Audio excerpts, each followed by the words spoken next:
ఆశ్రమానికి చేరుకోగానే సిబ్బంది అతడిని ఆప్యాయంగా చేరదీసి ముందుగా వైద్యశాల విభాగంలోకి తీసుకువెళ్లగా ఆశ్రమ వైద్యులు అతని BP, sugar levels, oxygen levels వంటి ప్రాథమిక ఆరోగ్య పరీక్షలు నిర్వహించి ఆరోగ్య పరిస్థితిని అంచనా వేశారు.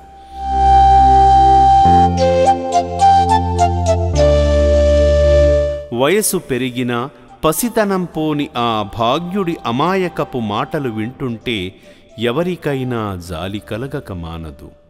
మీ వాళ్ళది ఫోన్ నెంబర్ ఉందా? ఫోన్ నెంబర్ తెలుసా? ఫోన్ నెంబర్ లేదు. ఇంటికి తీసుకెళ్తే గుర్తుపడతావా?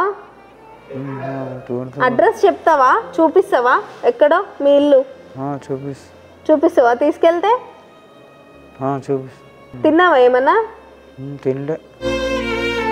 ఎన్ని రోజులు అవుతుంది తినక? 2-3 రోజులు అవుతుంది. 2-3 రోజుల నుంచి తినలేదా నువ్వు? ఎందుకు? దొరకలే. ఇక్కడ పెడితే తింటావా? తింటావా?